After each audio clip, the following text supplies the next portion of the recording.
눈물의 기도 50년, 응답의 은혜 50년. 눈물. 지은이 이옥란.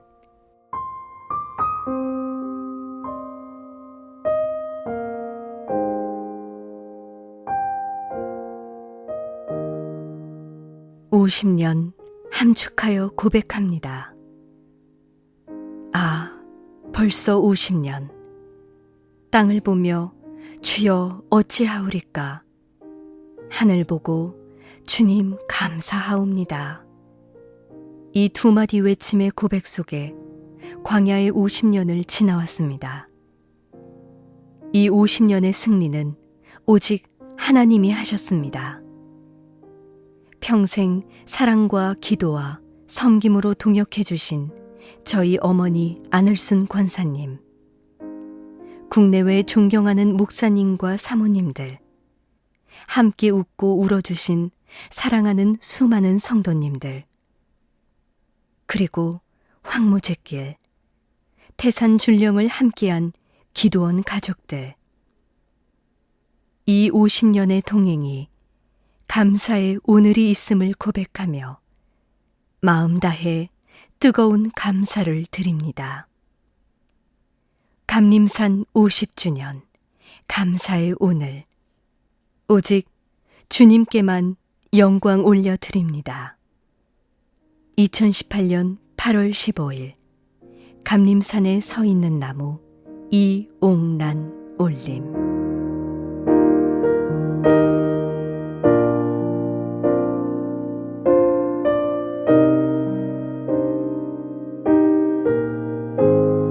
프롤로그. 나는 오직 두 가지만 생각하며 살아왔다. 하나는 하나님이고 또 하나는 하나님의 일이다. 이 두 가지를 위해 생명을 아끼지 않겠다는 각오를 단단히 다지고 있다. 기도 중에 가끔 나 자신에게 묻곤 한다. 나는 왜 사는가? 나는 지금 무엇을 해야 하는가? 그때마다 하나님께서 만물이 다 그로 말미암고 그를 위하여 창조되었고 골로새서 1장 16절 이라는 말씀을 주신다. 그를 위하여 창조되었다라는 말씀만 생각하면 마음에 감사가 넘쳐난다. 나는 온전히 하나님을 위해 태어난 존재라는 확신 속에서 하나님의 영광만을 위해 살기로 늘 결심한다. 사실 일찌감치 그 결심을 했다. 소녀 시절 주님을 만나고 그 은혜에 너무 감격하여 주님이 받아만 주시면 한평생 독신으로 살겠다는 고백을 했다. 주님을 섬기고 이웃에 봉사하며 살고파 드린 열정의 마음이었다. 어떻게 살아야 할까? 소록도로 가서 섬길까? 그분들이 꺼리면 나도 한센병 환자가 되어 함께 살까? 여러 고민을 했다. 그러던 중 주님께서 감림산 기도원에 보내주셨고 일본에 가서 세계를 보게 하셨다. 그때부터 한센병 환자보다 더 불쌍한 사람은 예수를 모르는 이들이니 가난하고 어려운 나라의 영혼을 섬기게 해달라고 기도드렸다. 열악한 환경에서 힘들게 사는 불쌍한 분들을 위해 열정을 다해 달려왔다. 그래도 되돌아보면 후회스러운 일이 많다. 다 하지 못한 사랑과 섬김이 아쉽기만 하다. 하나님과 깊은 영적 교제를 하면서 나의 품은 뜻 주의 뜻같이 되게 하여 주옵소서라는 찬송을 늘 읊조렸다. 많은 어려움과 고통을 겪는 가운데 지난 50년 동안 눈물 마를 날이 없었다. 감격과 아픔을 오가는 눈물이 내 삶의 전부였다. 많고 많은 태산 줄령을 어떻게 넘어왔는지 50년이 순간처럼 지나갔다. 기도원에 닥친 어려움을 그때그때 하나님께서 기적적으로 해결해 주신 것과 끊임없이 병마에 시달렸지만 주님께서 오늘날까지 지켜주신 것이 너무도 감사하다. 매일매일을 단거리 선수처럼 바쁘게 달리다가 2016년에 마음이 한결 여유로워졌다. 폐암 수술을 통해 주님 안에서 인생을 되돌아보고 앞으로의 삶을 조망해보는 시간을 가졌다. 당시 폐암 판정과 함께 바로 수술해야 한다는 권유가 있었지만 필리핀 선교 준비로 분주하던 터라 공항으로 달려갔다. 필리핀 지도자들과 아이타 부족들의 영성훈련을 마치고 귀국해서도 병원에 가지 않고 기도원에서 금식 기도를 드렸다. 가족들의 눈물 어린 설득으로 세브란스 병원으로 가면서 몇 분 목사님께 기도를 부탁했다. 병원에 도착하여 MRI를 찍기 위해 기계로 들어갈 때 어디선가 아름다운 멜로디가 들려왔다. 음악을 들으며 편안한 마음으로 촬영을 마치고 수술에 임했다. 퇴원할 때까지 계속 내 속에서 감사의 노래가 흘러나왔다. 수술 후 매일 10,000보 넘게 걸으면서 빠르게 회복이 되었다. 병원에 있는 동안 넓은 들에 익은 곡식이라는 찬송가가 계속 떠올랐다. 찬송을 연이어 부르는 가운데 무르익은 저 곡식은 낫을 기다리는데 때가 지나가기 전에 어서 추수합시다 라는 가사가 마음에 박혔다. 마지막 때에 예수님의 신부로서 나 자신을 깨끗이 단장하고 성도들이 기도하며 믿음 지킬 수 있도록 잘 보필하는 것이 나의 사명임을 다시금 명심하게 되었다. 폐암 수술을 통해 푹 쉬면서 나의 위치를 깨닫고 미래 비전까지 받았으니 감사할 일이다. 무엇보다도 나를 돌아보는 가운데 주님의 사랑 안에서 편안한 시간을 가진 것이 고마웠다. 2017년 1월 1일 송구영신 예배에서 폐암 수술 사실을 알리고 오랜만에 영적 휴식을 취하면서 느낀 점을 간증하는 은혜의 시간을 가졌다. 병원에서 3개월마다 검진받으라고 하더니 올봄에 갔을 때는 1년에 한 번만 오면 된다고 했다. 지금까지 대수술을 3번 받았지만 수술했다는 사실을 잊고 산다. 가족들은 내가 건강을 챙기지 않는다고 늘 걱정이다. 내 생활은 일정한 규정이 없는 데다 딱히 건강을 챙기지도 않는다. 새벽에 자기도 하고 밤 11시에 잘 때도 있다. 바쁘면 밥 먹는 것도 건너뛴다. 팔순을 앞둔 나이에도 일이 많으면 밤을 꼬박 새우기도 한다. 따지고 보면 건강하게 살 조건을 하나도 갖추지 못했음에도 지금껏 활기차게 달리고 있으니 모든 것이 하나님의 은혜다.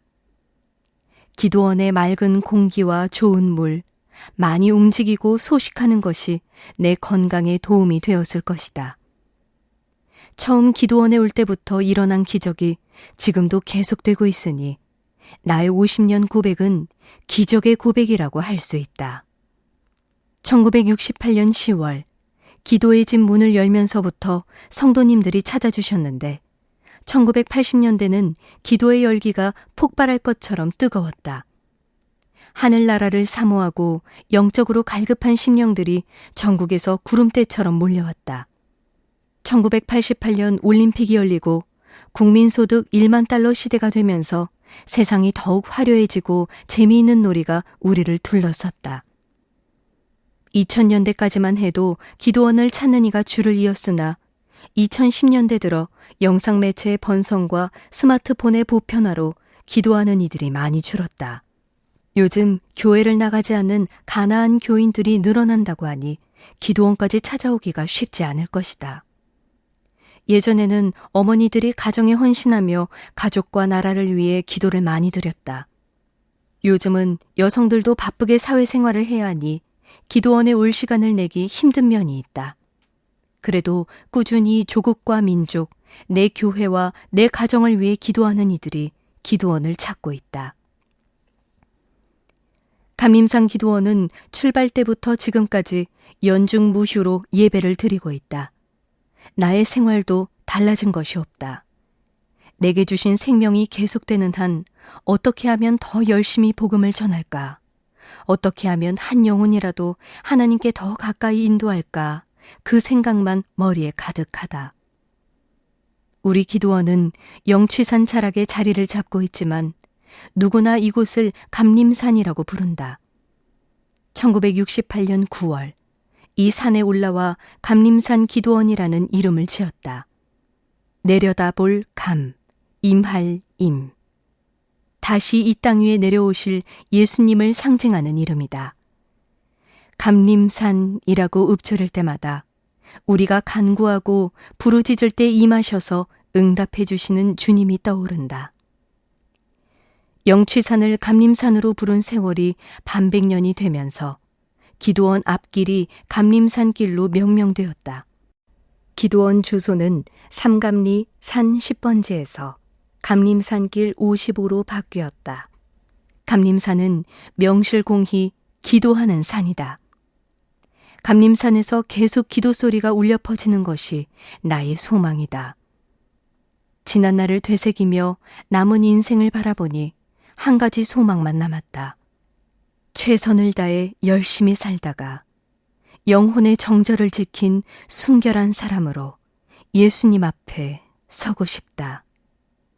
2018년 8월 이옹란.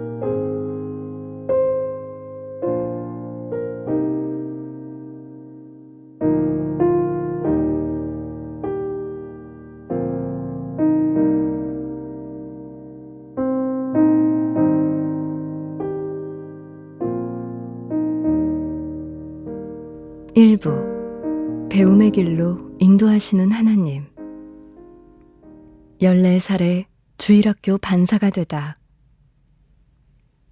내가 교회에 처음 나간 것은 10살 때 일이다.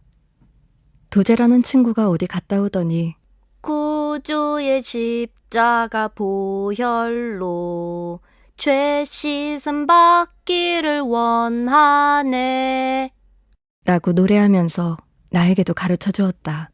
노래 부른 다음에 손 모으고 눈 감아야 해.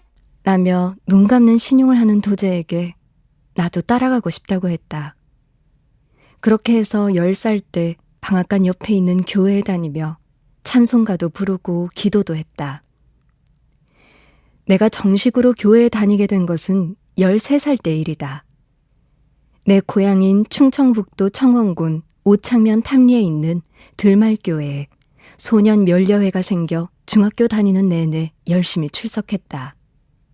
우리 집은 전형적인 유교적 분위기였다. 집안의 최고 어른인 할아버지가 헛기침을 한번 하면 온 집안 식구들이 초긴장할 정도였다. 어릴 때부터 예절 교육을 철저히 받아 문도 소리나지 않게 닫고 하루에 몇 번이든 동네 어른께 꼬박꼬박 인사를 드렸다. 그런 나를 보고 어른들은 아유, 옥란이는 10번을 만나면 10번을 인사한다 라며 칭찬하셨다. 나는 매사에 불평하지 않고 맡은 일을 열심히 하며 어른들의 말씀에 순종하는 아이였다. 집집마다 형제가 많을 때였는데 나는 남동생 한 명뿐인데다 아버지가 없었다. 그래서인지 엄격한 할아버지가 어린 나를 업고 다닐 정도로 사랑해 주셨다. 할아버지의 사랑에도 아버지가 보고 싶어 어머니에게 나는 왜 아버지가 없죠? 라고 묻곤 했다.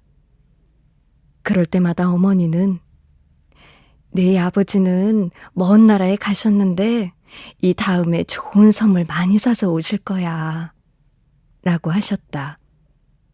그래서 아버지가 안 계셔도 슬프다는 생각을 하지 않았다. 밖에서 큼큼 소리가 나면 아버지가 오시나 하고 내다봤다가 다른 사람이 오면 실망하곤 했다. 해방되던 해 동네 언니가 달려와서 나에게 말했다. 야, 너네 아버지는 죽어서 돌아왔대. 우리 아버지는 살아서 돌아왔어. 그 말뜻을 잘 모르고 우리 아버지는 선물을 사서 오실 거라고 생각했다. 어떤 아저씨가 하얀 상자를 메고 들어오자 곧이어 동네 사람들이 우리 집으로 몰려왔다. 할아버지는 고개를 숙이고 할머니와 어머니는 땅바닥에 주저앉아 대성통곡을 하셨다. 하얀 상자 안에 아버지가 담긴 줄 몰랐으면서도 나는 어머니와 함께 뒹굴면서 울었다. 내가 어찌나 서럽게 울었던지 동네 사람들도 아이고, 불쌍해서 어떡하나. 이 어린 걸 어떡하나. 아이고. 하면서 함께 울었다. 겨우 5살이었지만 이제 더 이상 아버지를 볼 수 없을 거라는 사실을 저절로 깨달았다. 어머니는 23살에 2 아이를 둔 과부가 되셨다. 어머니가 20살 때 아버지가 남영군도의 징용으로 끌려가셨으니 2 분의 삶이 참 애달프다. 미국의 폭격에 다쳤다가 나중에 영양실조로 돌아가신 아버지를 화장하여 해방 후에 모셔온 것이다. 우리 집은 동네에서 제법 잘 사는 축에 들었다. 우리 땅이 많아 할아버지는 늘 나는 내 땅 밟고 산다. 라고 말씀하셨다. 2 남매를 키우며 집안 살림을 도맡아 한 어머니는 권위적인 시아버지 때문에 자주 힘들어하셨다. 어려서부터 어머니가 고생하며 서름받는 걸 본 나는 커서 훌륭한 사람이 되어야겠다. 그러려면 공부를 많이 해야 한다. 아버지 없이 우리를 키우는 어머니를 행복하게 해드려야 한다. 라는 생각을 했다. 어머니께 효도하는 것이 나의 꿈이자 비전이고 희망이었다. 학교도 열심히 다니고 교회도 열심히 다녔다. 들말교회 소년면려회의 부회장을 맡아 결석하는 아이들을 일일이 방문했다. 셋한말에 살았던 나는 큰말, 우타골, 강단말, 용소매기, 까치말, 돌모로 마을을 돌며 아이들에게 교회 나오라고 열심히 독려했다. 마당에 멍석을 깔아놓고 어른들이 두런두런 얘기하고 있을 때 나는 친구들을 찾아서 전도하느라 바빴다. 열심히 소년 면려회를 부흥시키자 교회에서는 14살인 나를 주일학교 유치부 반사로 임명했다. 청주여중 다닐 때는 반장을 맡았다. 그때만 해도 중학교 가는 아이들이 많지 않을 때라 감사한 마음에서 더 열심히 공부했다.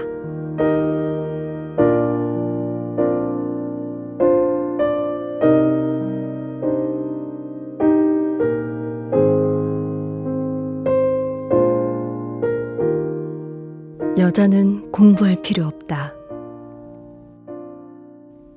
고등학교 진학길이 막히면서 생각이 많아졌다. 나를 사랑해주고 아껴주는 할아버지가 고등학교 진학을 반대하셨다.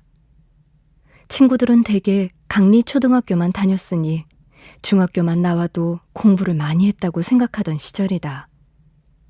고등학교에 가기 위해 성실하게 생활하며 어른들 눈밖에 나지 않으려고 애썼는데 눈앞이 캄캄했다. 할아버지께 다시 한번 고등학교 보내달라고 간곡하게 말씀드렸지만 돌아오는 대답은 똑같았다. 여자는 밖으로 나돌아다니면 안 된다. 여자가 공부하면 남자를 우습게 알게 된다. 여자는 집안일만 잘하면 돼. 공부할 필요 없다. 할아버지 말이 곧 법이니 어쩔 도리가 없었다. 가난해서 못 간다면 이해라도 하겠지만 여자라는 이유만으로 안 된다고 하니 이해가 되질 않았다. 삶의 의욕이 사라져 매일 울다가 잠들었다. 일기장에는 좌절과 한탄만 가득했다.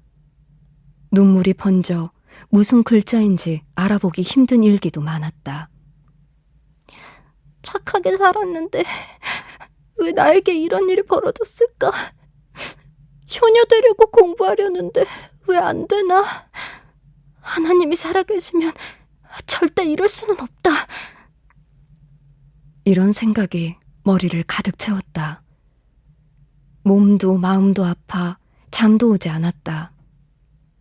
문득 세상이 나를 버렸다면 나도 세상을 버리면 되지. 날 버린 세상에 깨끗이 복수하자. 그냥 확 차버리면 되는 거야. 라는 마음이 들었다. 산꼭대기에 오르기도 하고 벼랑 끝에 서보기도 했다. 학교 못 갈 바엔 죽는 게 낫다는 생각에 장소를 열심히 찾아다니다가 명암 방죽이라는 저수지로 결정했다. 물이 더없이 잔잔하고 깊어 나를 품어줄 수 있을 것 같았다. 내가 빠져도 떠오르지 않겠지? 그러니 신문에 나지 않을 거야. 죽는 것도 서러운데 신문까지 떠들면 너무 억울해. 사람들이 수군거리면 우리 어머니는 절규하실 거야. 그러니 쥐도 새도 모르게 사라져야 해. 언제 죽느냐가 문제였다. 친구들을 만나면 겉으로는 웃었지만 속으로는 눈물을 흘렸다. 수다스럽게 얘기하면서도 마음으로 친구들에게 작별 인사를 건넸다. 안녕, 친구들아. 부디 나를 착하고 예쁜 아이로 기억해줘. 나도 너희들의 예쁘고 행복한 모습만 담고 갈게. 마지막이라고 생각하니 친구들의 말 한마디 한마디가 새롭고 아쉬웠다. 그래도 나는 가야 할 길을 가야 한다는 생각을 하며 청주 무심천 두개 핀 풀과도 작별 인사를 했다. 세상은 아름다웠지만 내 처지는 비참하게 짝이 없었다. 착잡한 감정이 나를 휘감았다. 이제 곧 죽는다고 생각하니 마음이 찢어질 것 같았다. 바로 그때였다. 어디선가 고운 멜로디가 들려왔다. 친구들에게 얘들아, 아름다운 노래 들리지 않니? 라고 물으니 다들 멀뚱멀뚱한 표정을 지었다. 내 귀에는 분명 아름답고 청아한 음악이 들리는데 친구들은 기가 막힌다는 표정을 지었다. 너 돌았구나? 라는 친구에게 나 똑똑해. 정신 똑똑해. 라고 말했다. 계속 음악 소리가 들린다는 나에게 친구들은 에이, 너 혼자 알아서 해. 라며 가버렸다. 소리 나는 곳을 찾기 위해 이리저리 둘러보는데 청주 우암교회가 보였다. 정신없이 교회 안으로 뛰어들어갔다. 사람들이 가득 앉아서 예배를 드리고 있었다. 나도 모르게 신발을 신은 채 교회 안으로 들어갔고 한참 후 그 사실을 깨달았을 정도로 경황이 없었다. 예배가 곧 끝나 저녁에 다시 와야겠다고 생각하며 교회를 나왔다. 어둑어둑해졌을 때 우암교회로 향했다. 마침 부흥의 기간이었다. 모두들 소리 높여 기도하고 있었다. 나는 한쪽에 자리하고 앉아 그들을 바라보았다. 두 손을 들고 고래고래 소리 지르는 사람도 있고 울부짖는 사람도 있었다. 그때 강단에 있는 강사님이 마이크에 대고 소리 질렀다. 성령 받아라! 성령 받아라! 도통 무슨 말인지 알 수가 없었다. 왜 이렇게 시장 바닥처럼 시끄럽고 다들 미친 사람들처럼 소리 지를까? 그 생각만 들었다. 탁한 공기가 입 안으로 들어오는 것 같아 입을 막고 앉아 있었다. 그냥 나가야겠다고 생각했는데 어느 순간 나도 모르게 찬송을 부르며 박수를 치고 있었다. 뜨겁게 찬송 부를 때 어둠의 권세가 휙 지나가는 듯한 느낌을 받았다. 소름이 쫙 끼치는 가운데 즐겁을 했다. 저 속에서 어떻게 사나 하는 생각을 하는 순간 마음이 평안해졌다. 이어 말로 표현하기 힘든 천국이 느껴지면서 눈물이 주체할 수 없을 만큼 쏟아졌다. 그러자 예수 잘 믿고 천국 가야 한다. 그러려면 살아야 한다. 라는 생각이 들었다. 나는 그 자리에서 엎드려 기도했다. 하나님, 제가 어리석은 생각을 했습니다.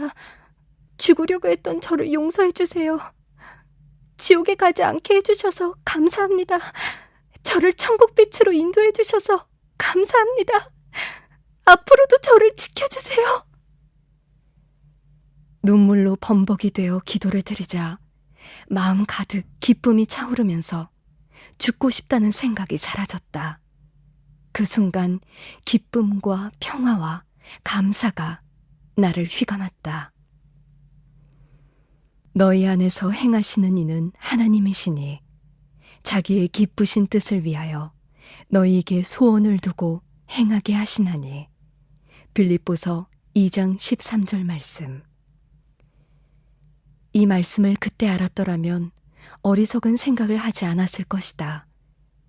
하나님이 살아계시고 하나님이 나를 사랑하시기에 하나님이 내게 주신 시련이라는 것을 그때는 미처 몰랐다.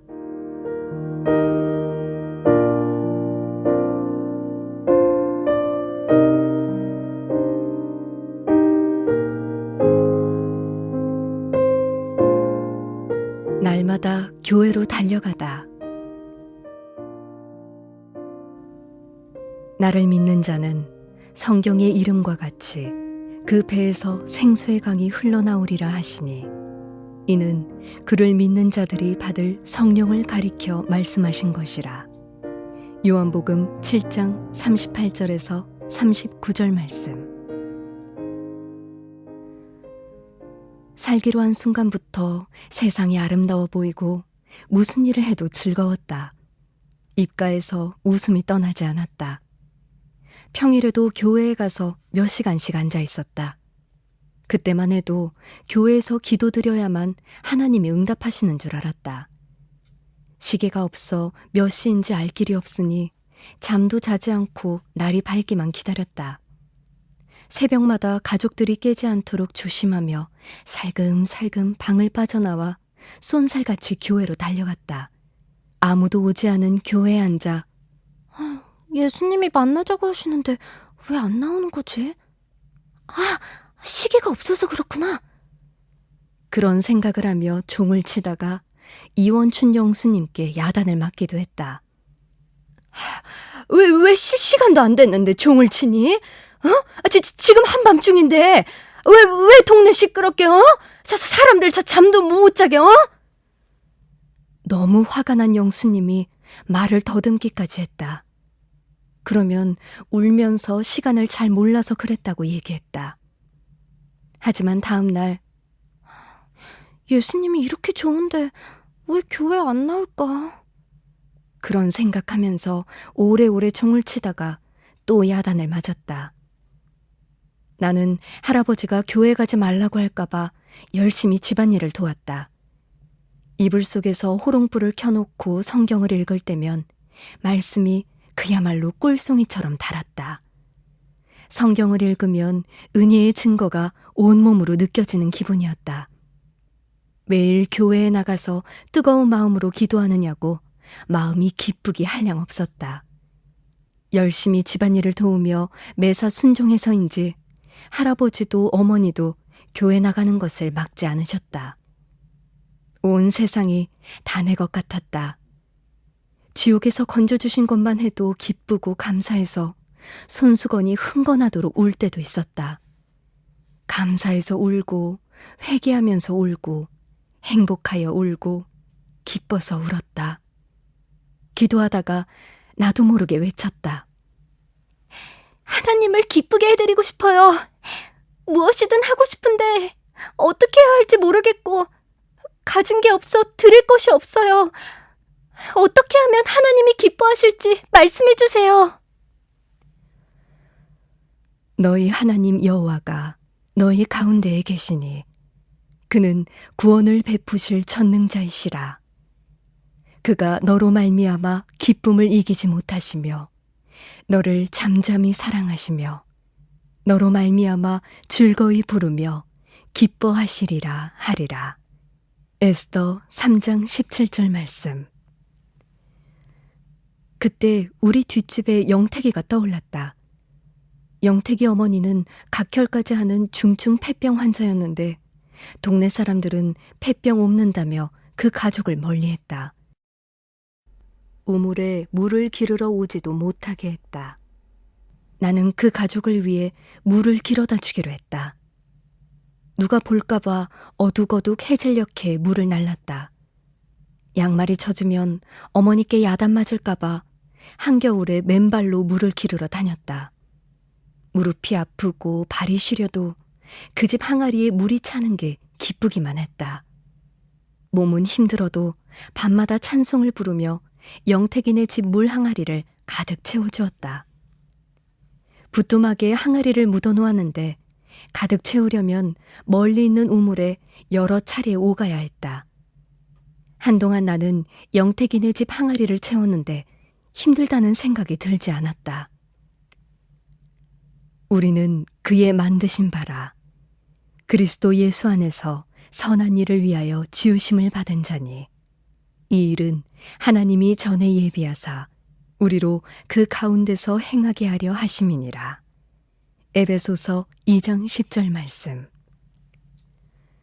거지들이 볏짚 쌓아놓은 곳이나 남의 집 헛간의 집단에서 숨어서 자는 것을 보니 불쌍하기 짝이 없었다. 거지들에게 어머니 몰래 밥도 차려주고 쌀을 퍼서 나눠주기도 했다. 시골이라 하수도가 없으니 동네 사람들이 물을 아무데나 버렸다. 그러면 호미를 갖고 도랑을 만들어 물이 잘 빠지게 만들고 막히면 호미로 다시 파내곤 했다. 어느덧 고등학교 진학이 좌절되어 죽고 싶었던 것도 잊은 채 전도하고 봉사하며 즐겁게 지냈다.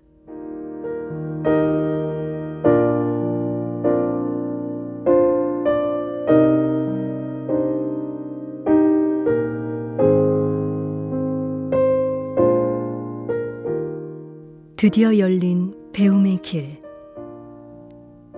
여호와여, 내가 알거니와 사람의 길이 자신에게 있지 아니하니 걸음을 지도함이 걷는 자에게 있지 아니하니이다. 예레미야 10장 23절 말씀. 17살 때 청주시에 있는 목화 공장의 큰 창고에서 성회가 열렸다. 사람들이 엄청나게 모였다. 미국에서 오신 돈라이스 선교사님과 나우몽 장로님이 설교할 때 마음이 뜨거워졌다.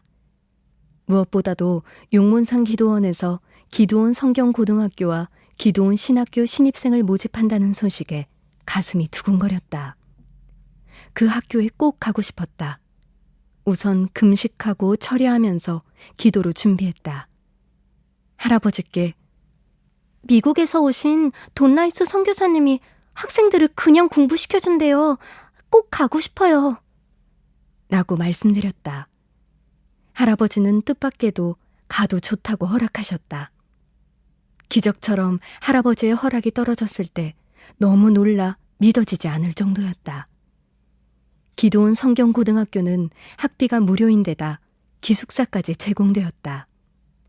성경고등학교와 신학교를 합쳐 학생들이 300명 정도 되었는데 형편은 제각각이었다. 넉넉한 친구들도 있었지만 고학하며 공부해야 하는 친구들도 있었다. 나도 집에서 지원해주지 않아 모든 것을 내가 마련해야 하는 고학반이었다. 공부할 수 있게 된 것만 해도 기적이니 더 이상 바랄 수 없는 일이었다. 매일 4시에 일어나 새벽 기도를 드리고 6시부터 8시까지 작업을 했다. 학교의 새 건물과 대성전을 짓는 걸 돕느라 흙을 파고 돌 나르는 일을 했다. 그 일이 끝나면 각자 기숙사 마당에서 밥을 해먹었다. 쌀이 부족해 나는 거의 죽으로 끼니를 때웠다.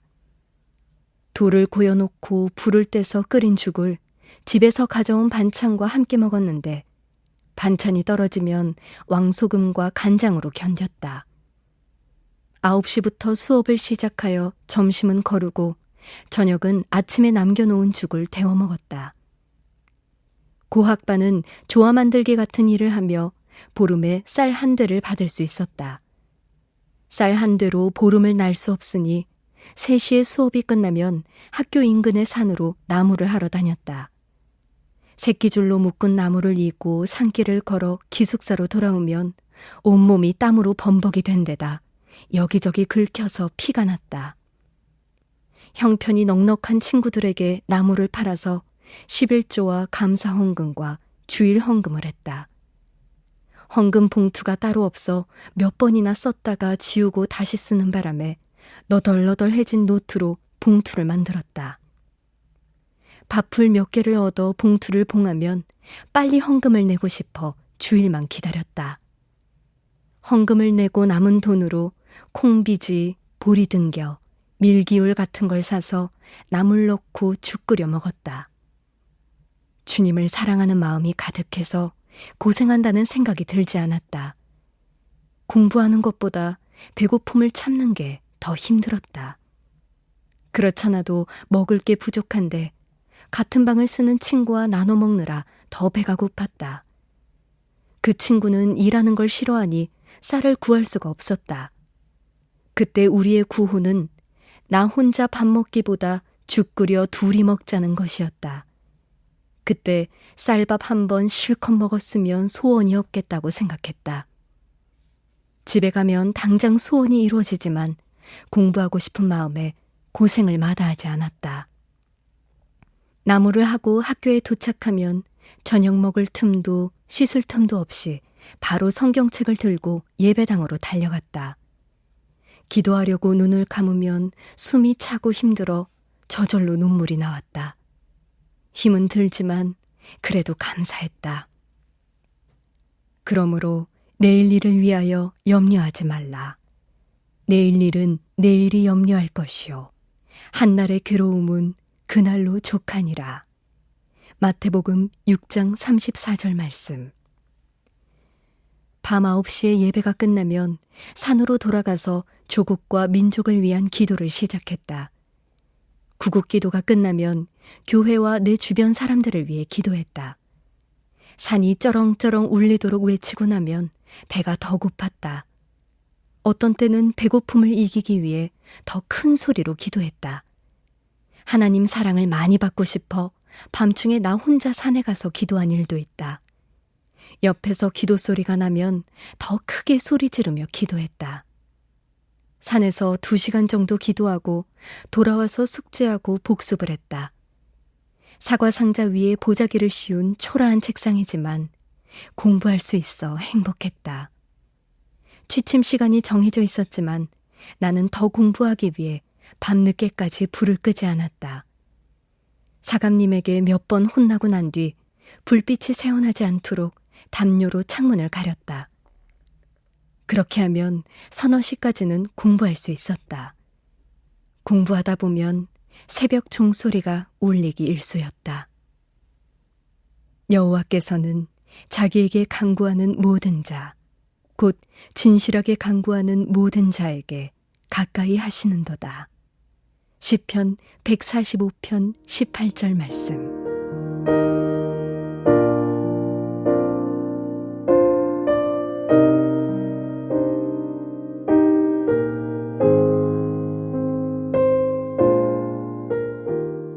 졸업식에 오신 할아버지. 방학이 되어 집에 오면 밥을 양껏 먹을 수 있어 좋았다. 학교에서는 배는 고프지만 마음은 편했는데 집에 오면 배는 부르지만 마음이 편치 못했다. 행여 학교에 가지 못하게 할까봐 아침 일찍부터 농사일을 돕고 일꾼들을 위한 새끼 식사도 만들었다. 어느 날 집에서 일꾼들을 위해 불을 떼서 밥을 짓고 있는데 동네 아저씨가 달려왔다. 빨리 산에 가봐라. 너희 소가 산에서 새끼를 낳고 있더라. 그런데 한 마리는 죽고 한 마리도 비실비실한다. 빨리 할아버지한테 연락해라. 산에 가보니 아저씨가 말한 것보다 더 심각한 상황이었다. 새끼 한 마리는 이미 죽었고 나머지 한 마리는 쓰러져 있었다. 삼태기에다 살아있는 걸 담아서 내려오려는데 할아버지가 헐레벌떡 올라오셨다. 할아버지는 다짜고짜 나를 야단치셨다. 집안 꼴 잘 되어간다. 네가 예수한테 미치는 바람에 집안이 요 모양 요 꼴이다. 할아버지는 죽은 송아지를 지게에 짊어지고 내려가며 망했어 망해. 우리 집 망했어. 아이고. 를 연발했다. 집에 돌아오니 동네 사람들 약해 먹겠다며 죽은 송아지 달라고 했다. 불난 집에 부채질까지 하니 할아버지가 더 화가 나셨다.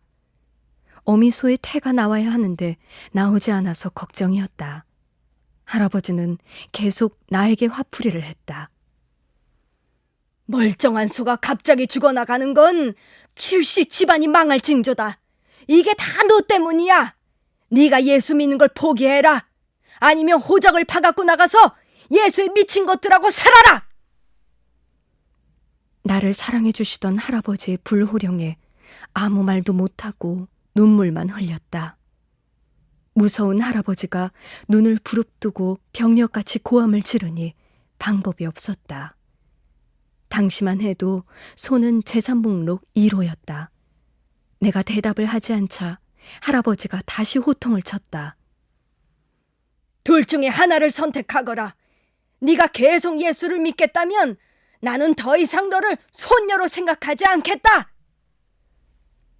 울음이 터졌다. 송아지가 죽은 게 왜 내 탓이란 말인가. 호적까지 파서 나가라니 너무도 서러워서 펑펑 울었다. 그날 밤 외양간으로 나가보았다. 송아지는 축 늘어져 있고 어미소는 끙끙 앓고 있었다. 죽어가는 송아지를 어미소 곁으로 끌고 가서 억지로 젖을 물렸다. 송아지는 힘이 없는지 젖을 물으려고도 하지 않았다. 하나님, 이 송아지에게 생명을 주세요. 기적이 일어나게 해주세요. 어미소가 새끼를 잃는 아픔을 겪지 않게 해주세요. 제가 하나님 믿는 것과 소가 죽는 것과 상관없다는 걸 할아버지가 알게 해주세요. 이렇게 기도하고 있는데 언제 왔는지 할아버지가 뒤에서 소리 질렀다.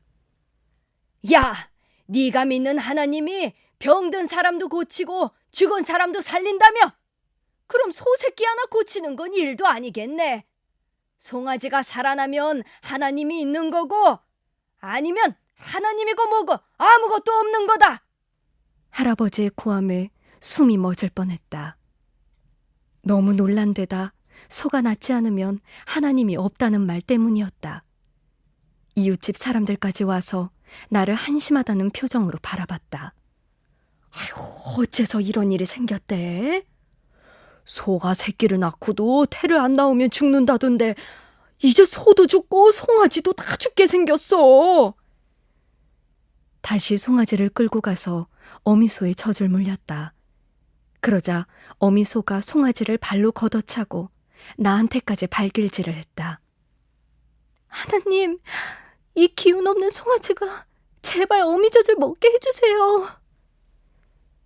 밤새도록 기도하며 어미소와 송아지 곁을 떠나지 않았다. 새벽녘에 나도 모르게 잠이 들었다가 아침 햇살에 눈을 떴을 때 송아지가 어미젖을 먹고 있었다. 기적이 일어난 것이다. 하나님, 감사합니다. 나는 너무 좋아서 소리를 질렀다. 들로 산으로 다니며 좋은 꼴을 베어다 어미소에게 먹이면서 외양간에서 드린 기도가 응답된 것이다. 내 몸에서 외양간 냄새가 진동하고 온몸이 모기에 물려 성한 곳이 없었지만 조금도 힘들지 않았다. 어머니는 이러다가 쓰러진다며 걱정하셨고 할아버지도 계속 지켜보고 계셨다. 할아버지가 이제 그만했으면 됐으니 외양간에서 나오라고 하셨지만 나는 그로부터 보름 동안 외양간에서 살다시피 했다. 어미소도 건강을 되찾고 송아지도 기운을 차렸다. 소문이 온 동네로 퍼져 사람들이 우리 집으로 몰려왔다. 아유, 어떻게 두 놈이 살았지? 어미소에 태가 들어있는데도 살았다니 기적이다. 금방 죽을 거라고 혀를 차고 수군거리던 동네 사람들의 말에 할아버지가 나섰다. 아이고, 기적이고 말고 저 소는 도저히 살 수 없었어. 내 눈으로 똑똑히 봤어. 다 죽은 소였으니까. 우리 옥란이가 하나님한테 기도해서 살아난 게 틀림없어. 하나님이 있긴 있나 봐. 하나님을 믿으려면 호적을 파가려던 할아버지가 하나님이 있는 것 같다고 말하는 게 진짜 기적이었다. 그날 이후 가족들은 내가 하나님 믿는 것을 더는 반대하지 않았다. 예수에 미쳤다고 수군대던 동네 사람들도 달라졌다. 나에게 하나님에 관해 묻는 사람들도 있었다. 어미소와 송아지가 살았지만 혹시 학교에 못 가게 할까봐 방학이 끝나는 날 새벽 일찍 집을 빠져나와 오근장역으로 달렸다. 겨울방학 때 집에 와보니 송아지가 많이 커서 풀쩍풀쩍 뛰어다녔다. 할아버지는 송아지를 바라보며 죽은 놈도 살았으면 얼마나 좋았을까. 라며 허허 웃으셨다. 할아버지가 그 송아지를 팔던 날 시장에서 돌아와 나한테 선물을 내미셨다. 네 덕분에 산 송아지를 팔았으니 선물이다. 치마해 입으라고 큰 마음 먹고 샀다. 벨벳 원단이었다. 당시로서는 굉장히 귀한 천이었다. 1956년에 기도원 성경고등학교에 입학하여 1960년 3월 기도원 신학교까지 마쳤다. 신학교 졸업식 때 그토록 반대하고 핍박했던 할아버지가 바지 저고리 잘 차려입고 참석하셨다. 졸업생과 하객들을 합쳐 2천여 명이 모인 가운데 졸업식이 열렸다. 답사를 맡은 내가 달빛 아래 도망쳐 쑥죽 고비를 넘고라는 제목의 원고를 써서 졸업식장에서 읽었다. 노방전도 가서 어려웠던 일, 발이 부르트고 발톱이 빠진 일, 허기진 배를 끌어안고 며칠씩 걸어다닌 일, 잘 데가 없어 들판이나 산비탈에서 잔 일, 어머니가 싸주신 걸 잊고 들고 조치원에서 완행열차 타고 추풍령에 내려 20리 상길을 걸어 학교에 온 일을 하나하나 회고했다. 졸업생과 하객들이 모두 흐느껴 우는 가운데 할아버지도 눈물을 닦으셨다. 졸업식 끝나고 사진을 찍을 때 할아버지가 내 친구들에게 말씀하셨다. 우리 옥란이는 이제 내 손녀가 아니다. 하나님 딸이다. 하나님 앞에 바쳤다. 졸업식 할 때 내가 그렇게 마음 먹었다. 할아버지 말씀에 가슴이 뭉클했다.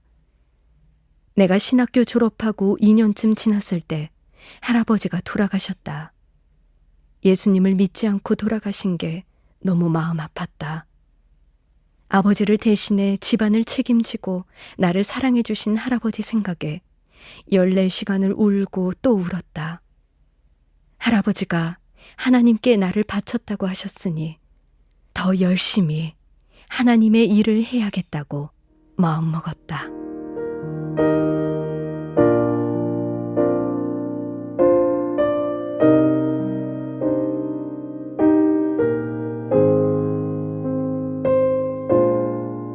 (40일간) 계속한 노방전도.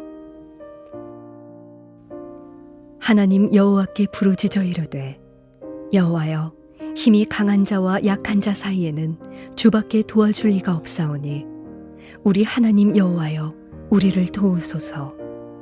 우리가 주를 의지하오며 주의 이름을 의탁하옵고 이 많은 무리를 치러 왔나이다. 여호와여 주는 우리 하나님이시오니 원하건대 사람이 주를 이기지 못하게 하옵소서 하였더니 역대하 14장 11절 말씀.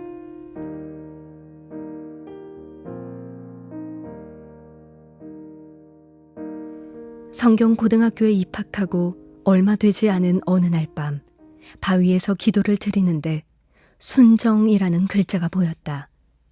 깨끗하고 순수하고 고귀하고 정결하다는 의미의 글자였다. 그때 이렇게 기도했다. 주님, 바다만 주신다면, 주님 바다만 주신다면, 주님 바다만 주신다면, 주님 바다만 주신다면 한평생 독신으로 살면서 주님만 섬길게요. 그 기도를 하는데 주님이 안 받아주시면 어쩌나 하는 걱정이 일었다. 그때 댕그렁 댕그렁 종소리가 들렸다. 하나님의 응답이라고 생각해 천하를 얻은 듯 기쁨이 넘쳤다. 바위에서 내려오다 만난 사람에게 혹시 종소리를 들었는지 물어보았다. 그러자 자기도 새벽 예배 종소리를 들었다고 답했다.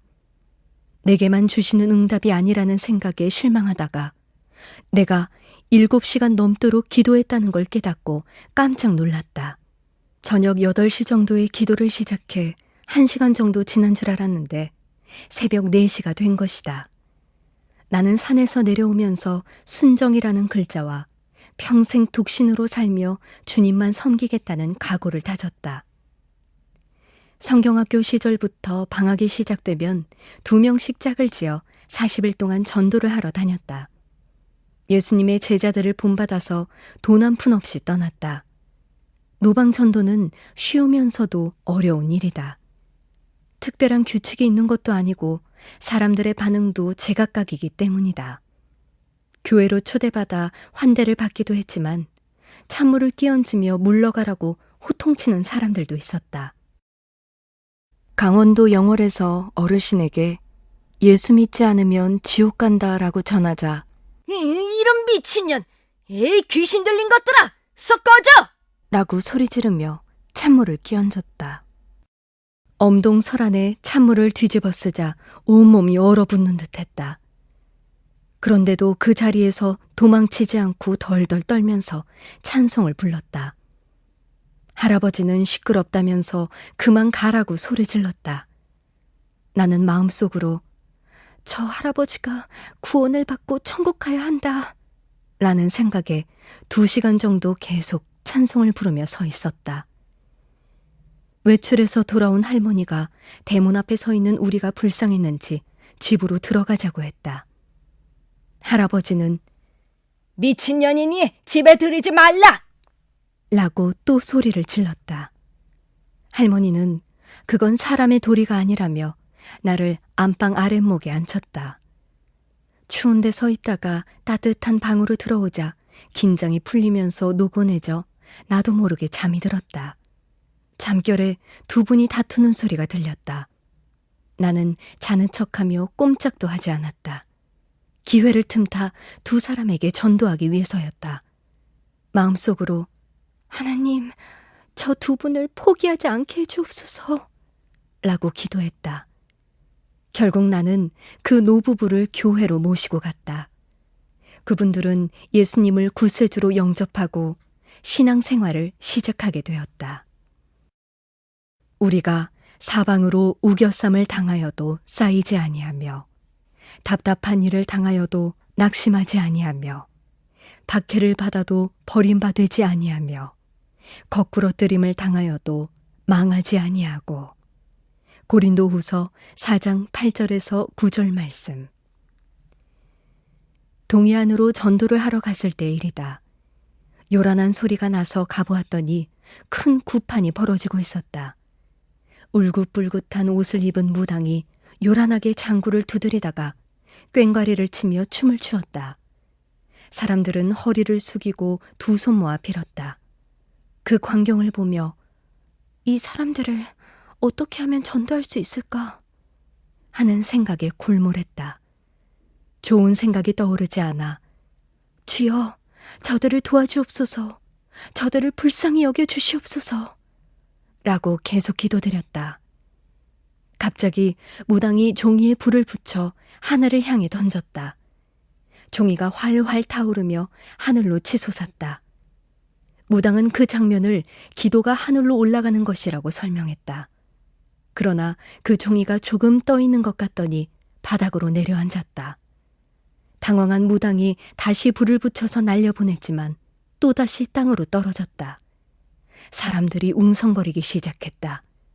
무당이 그 자리에 주저앉으며 말했다. 아이고, 여기 이상한 것들이 끼어 있어. 그것들 때문에 신이 노해서 기도가 먹혀들질 않아. 그때 내 뒤에 있던 사람이 큰 소리로 말했다. 여기 며칠째 동네를 돌아다니며 예수 믿으라고 떠들던 사람들이 와 있어요. 무당은 그 소리를 듣자 벌떡 일어나 고함을 쳤다. 빨리 그것들을 찾아내든지 아니면 구판을 철수하든지 해야 해. 신이 노해서 내려오다 말고 멈춰 섰다고! 무당이 소리 지를 때 갑자기 내 두 팔과 두 다리에 힘이 솟았다. 아무것도 하지 않고 다만 하나님께 기도만 드렸을 뿐인데 귀신이 벌벌 떨었다. 나는 신이 나서 더 열심히 기도했다. 결국 구파는 철수했고 그 자리는 우리 차지가 되었다. 사람들의 눈이 우리에게 집중되었다. 구슬하려고 모아놓은 사람들 앞에서 나는 큰 소리로 외쳤다. 하나님과 여러분이 섬기는 신 중에서 누가 더 큽니까? 우리들은 아무 말도 하지 않았습니다. 그런데도 저들이 도망쳤습니다. 우리 안에 계신 하나님께서 저 무당이 믿는 귀신을 내쫓았습니다. 무당이 진보다리를 챙겨 주랭랑치게 했습니다. 하나님은 여러분을 사랑하십니다. 교회에 나가보십시오. 며칠 후 몇 분이 나를 찾아왔다. 구판이 벌어졌던 마을의 목사님과 교인들이었다. 그날 있었던 일을 확인하러 오신 것이었다. 그날 얘기를 하면서 다 같이 감격했다. 내가 문이니 누구든지 나로 말미암아 들어가면 구원을 받고 또는 들어가며 나오며 꼴을 얻으리라. 도둑이 오는 것은 도둑질하고 죽이고 멸망시키려는 것뿐이요. 내가 온 것은 양으로 생명을 얻게 하고 더 풍성히 얻게 하려는 것이라. 요한복음 10장 9절에서 10절 말씀. 시간이 갈수록 전도는 내가 하는 것이 아니라 하나님이 하시는 것임을 실감했다. 내가 걸어가지만 하나님이 길을 인도하셨다. 내가 사람들에게 간증할 때면 내 눈에서 눈물이 쏟아졌고 하나님의 말씀을 전하면 그 자리가 온통 눈물바다가 되었다. 노상에서나 단상에서 쏟아지는 눈물을 주체할 수 없었다. 내가 말씀을 전할 때마다 눈물을 흘리자 선후배들이 나에게 예레미야라는 별명을 붙여주었다. 지금도 나를 만나면 예레미야라고 부르는 이들이 있다.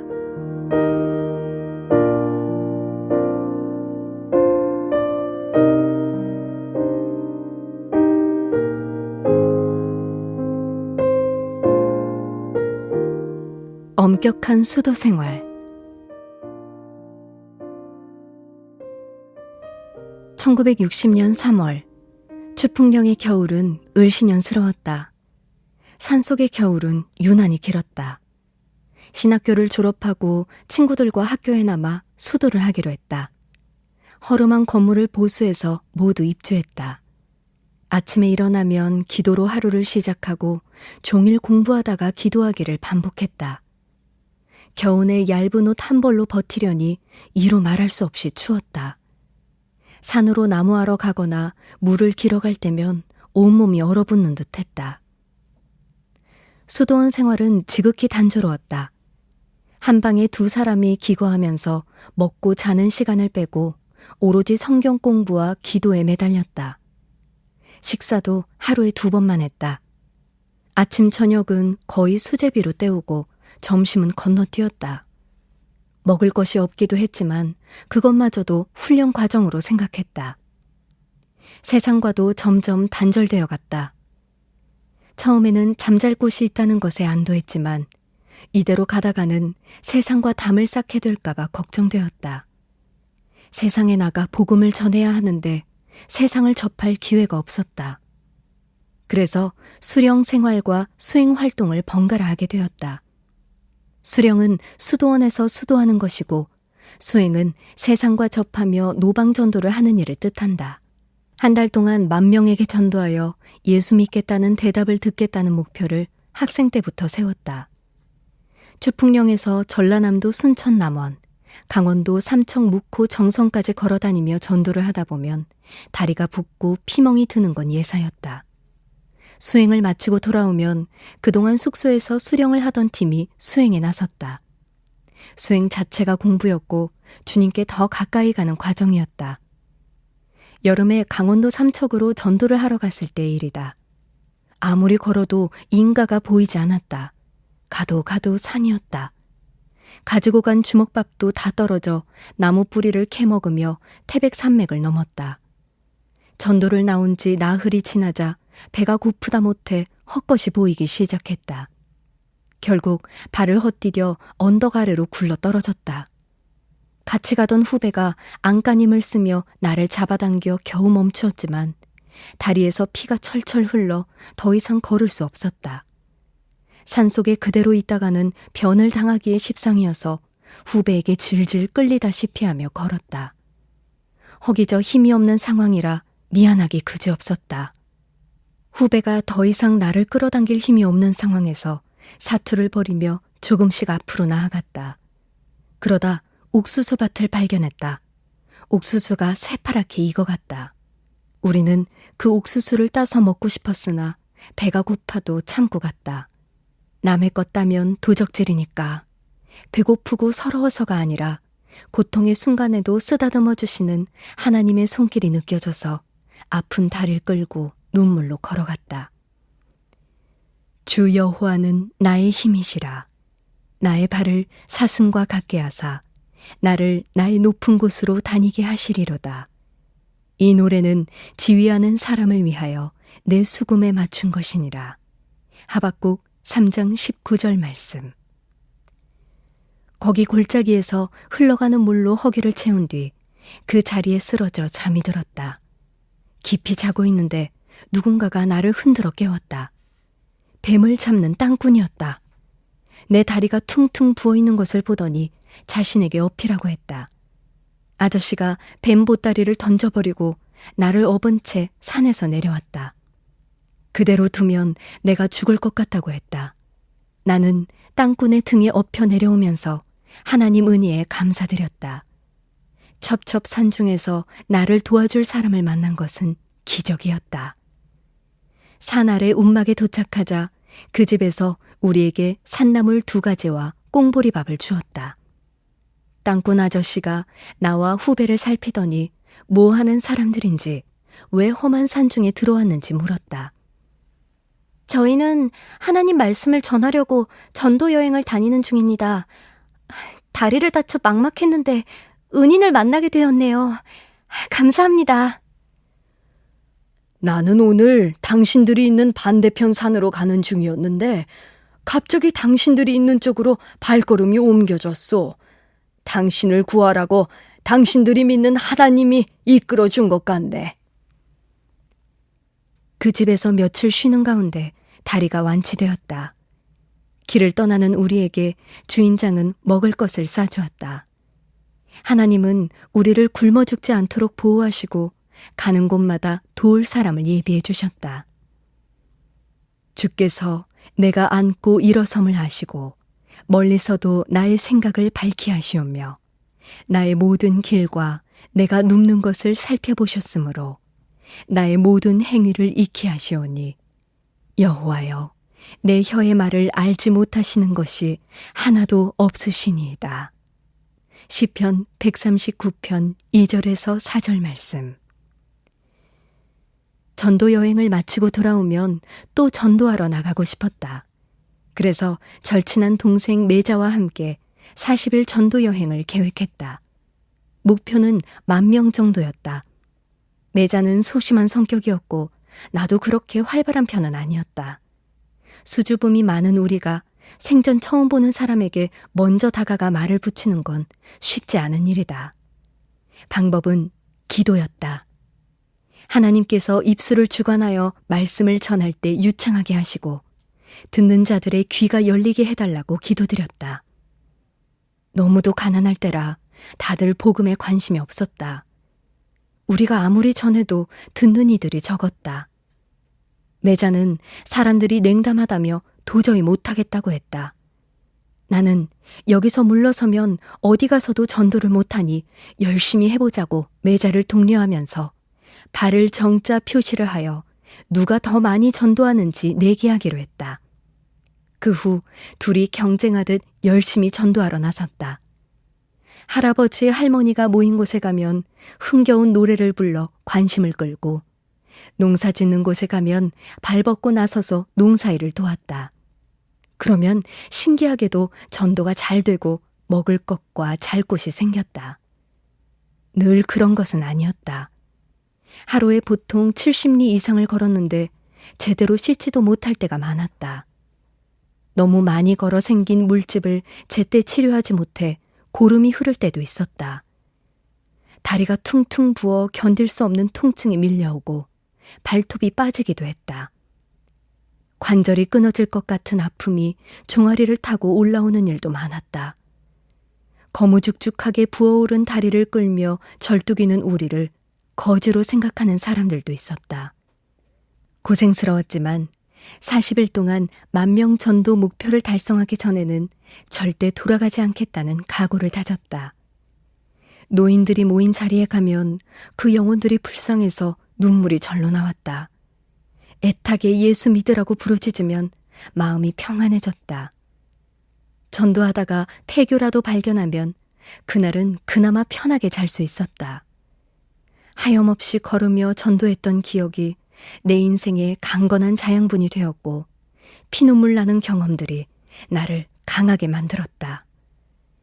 우리가 어렵게 생활하면서 노방전도 나가는 걸 알고 후원해 주시는 분들이 있었다.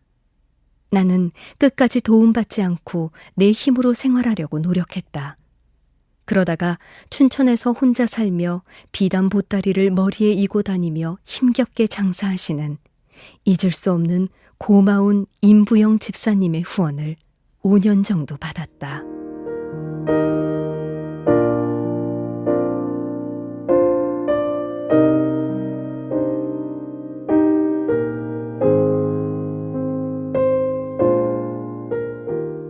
첫 설교의 감격. 노방전도를 나갈 때는 제비를 뽑아 장소를 정했다. 낯선 곳에서 전도하다가 인근 교회를 찾아 예배를 드렸다. 묵호에 갔을 때 묵호 감리교회 박영환 목사님이 내가 울면서 전도하는 걸 보고 자신의 교회로 오라고 하셨다. 알고 보니 묵호에서 가장 큰 교회였다. 저녁에 찾아간 우리에게 목사님이 갈 데 없으면 교회에서 자라고 하셨다. 감사한 마음으로 교회에서 자고 아침에 일어나니 목사님이 수요 예배 설교를 부탁하셨다. 깜짝 놀라 설교를 해본 적이 없다며 사양했다. 박영환 목사님은 북한에서 영계의 거성으로 불린 이영도 목사님과 함께 사역하셨던 분이다. 내가 계속 사양했지만 기어이 하라고 하여 그날 수요 예배 강단에 섰다.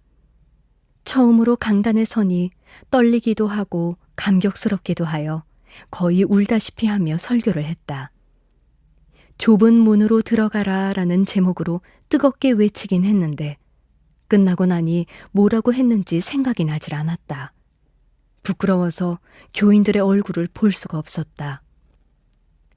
설교가 끝난 뒤 내려가지 못하고 강대상 아래 엎드려서 기도드렸다.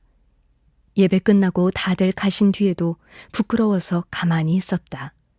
그러자 박 목사님 가족들이 나를 데리러 왔다. 목사님 댁에 가니 사모님과 딸들이 은혜 받았다며 반겨주었다. 나는 몸둘 바를 몰라 고개를 들 수가 없었다. 사모님은 강사님, 내일도 설교하려면 목이 쉬지 않아야 해요. 라며 사이다에 달걀 노른자를 넣어서 주셨다. 황송한 마음으로 마시면서 내일은 못한다고 말씀드렸다. 결국 일주일간 그 교회 강단에 섰다. 매일 먼지가 잔뜩 묻은 똑같은 옷을 입고 강대상에 올라가서 눈물을 쏟으며 설교를 했다. 모두 큰 은혜 받았다며 내 손을 잡아 어리둥절하면서도 감사했다. 박영환 목사님이 새벽 예배까지 인도하라고 하셔서 순종했다. 교회에서 기도하고 있는데 어떤 집사님이 찾아오셨다. 나를 한쪽으로 끌고 가서 흙바닥에서 쪼그리고 앉더니 가방에서 뭔가를 꺼냈다. 강사님, 이 옷은 다리지 않아도 되고 떨어지지도 않아요. 이거 입으세요. 그때 주름 치마에 면으로 된 적삼을 입고 있었는데 나일론 적삼을 선물로 주신 것이다. 상상할 수도 없는 옷이었다. 얼마나 황송한지 그걸 받고 또 울었다. 그 옷을 오래오래 감사한 마음으로 입었다.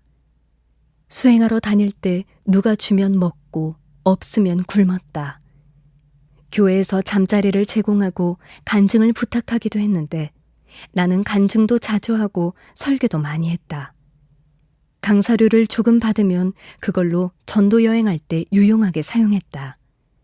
밥도 주고 잠도 재워주는 분들이 있어 황송하고 감사했다. 수도 생활을 3년 정도 했을 때 성경학교 교사와 기숙사 사감을 겸하여 맡았다. 고독하게 수행과 수령을 계속하다가 제자들과 함께 할 수 있어 가슴이 뛰었다. 다른 수도사들은 전국 각지로 퍼져나갔다. 이전부터 규칙적인 기도와 공부를 했던 나는 담임 선생과 사감으로 임명을 받은 후 더욱 모범을 보이기 위해 노력했다. 요즘처럼 찬양곡이 다양하지도 않고 별다른 예배 문화도 없을 때였다. 그러나 마음껏 찬양하고 자유롭게 예배드릴 수 있다는 것만으로 더없이 감사하고 행복했다. 한편으로는 하나님의 사랑에 보답하지 못해 죄송한 마음뿐이었다. 그래서 하나님께 이렇게 기도드렸다. 주님, 내 마음과 정성을 다해 주님을 섬기기 원합니다. 그런데 저는 아무것도 드릴 게 없어요. 평생 독신으로 살면서 하나님 말씀을 전파하겠습니다. 제 안에 순정을 받아주신다면 다 바치겠습니다. 그때 하나님께서 물으셨다. 옥란아, 너는 나에게 무엇을 바치고 싶니? 하나님, 저는 아무 욕심도 없습니다. 제 모든 것을 바쳐 하나님께 영광 돌리는 일에만 전념하겠습니다. 하나님께서 내 안에 순정을 보았다 라고 화답하실 때 나는 일평생 오직 주님만 위해 살겠다고 굳게 다짐했다.